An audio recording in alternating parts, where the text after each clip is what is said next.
so one of the festivals that is here that the way I look at it, at least, and I've heard it from others, that they feel like it has origins in their traditions as well, and that's okay because it's based on the calendar year, and it makes sense that these things are coexistent around the planet in different ways and sometimes in the similar ways. But Halloween, at least the Irish version of that, comes from the feast day of Samhain. And Samhain is the Celtic New Year, and it also is the name for the month of November. So, the Gaelic name, the Irish Gaelic name, there's Gaelic in different parts of Western Europe, and even Ireland has several dialects that didn't understand each other when the radio first came out, and they heard each other speak. But so anyway, so if you look at this, the circle of the year, which is instead of the pyramid, so we have the summer and winter solstice, and we have the equinoxes. Okay, but in the Irish tradition, it was also this way, where you have halfway in between that, the cross-quarter holidays. And those are, so the season, and I'm not sure if we're mirrored here when you're looking at me, which way is clockwise, is this clockwise or is this clockwise?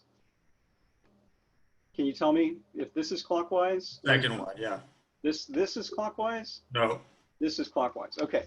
So, so I'm gonna try to do this in reverse for me. So so spring would, by our calendar, would start here, but by the old Celtic calendar would start here, and winter would start here.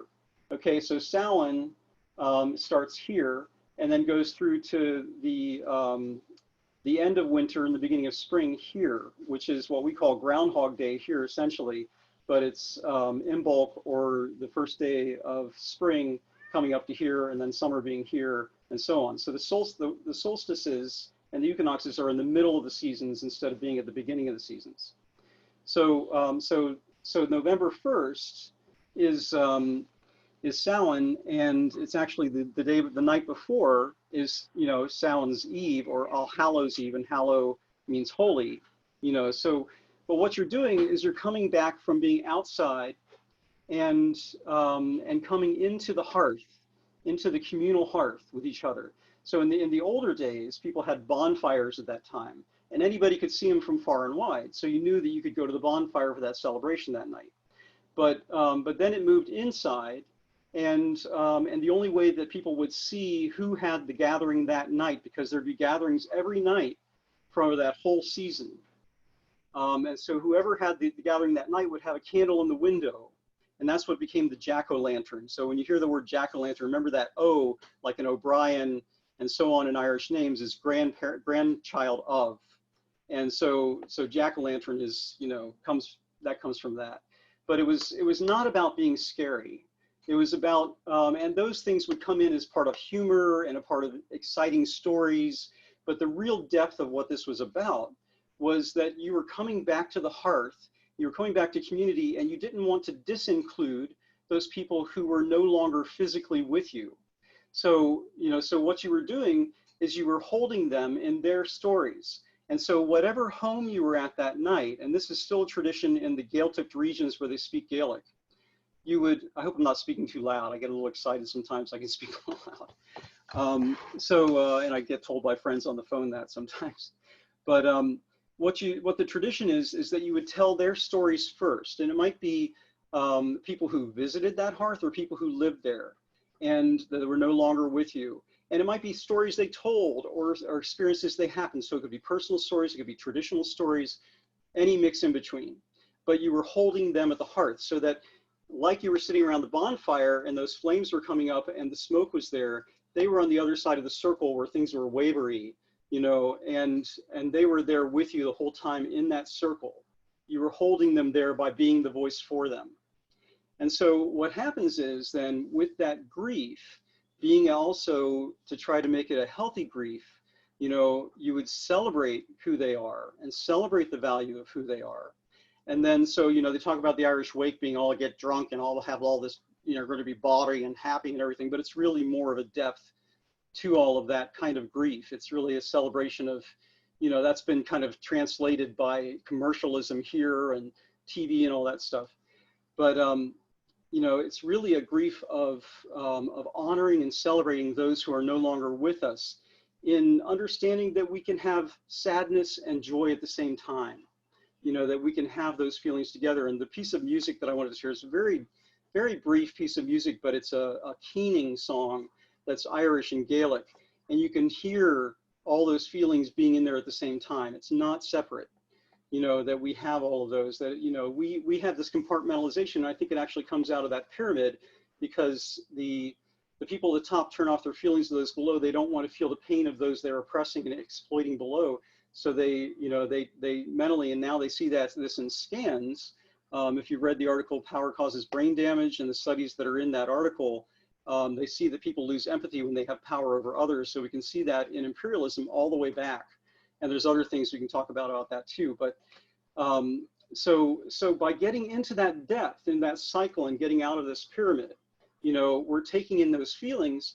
And that means that if somebody died as a result of some tragedy, some disharmony between people, disharmony between our life with all of ecology, all the other beings of the planet, life herself, you know, if somehow we were out of sync with all of that, that would become part of the conversation of every night, that you'd be starting out with that grief and then moving into healing and rebirth. Because then the other side, part of the season, that when you're coming around the wheel, which for you is this way, so over here at the beginning of spring was about rebirth, okay? So you're moving from that, and then of course the resolution that happens in the middle, like we think of like New Year's being resolution around, you know, the winter solstice, then is like coming into, moving, and the way I think of it is moving into what we don't understand. So like the idea of desire, like, and I think of want, need, and desire as negatives that can be healthy negatives.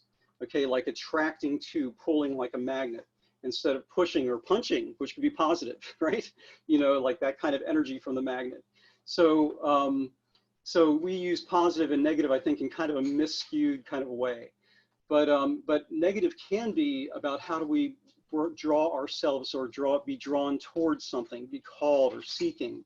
And then, so if we think of want, need, and desire actually translates etymologically as reaching for the stars, or longing. So long wanting and long needing something, to the point that we don't really know what it is that we're going to do, but we have a sense of it. So we start to move into that reality, that kind of, you know, manifestation.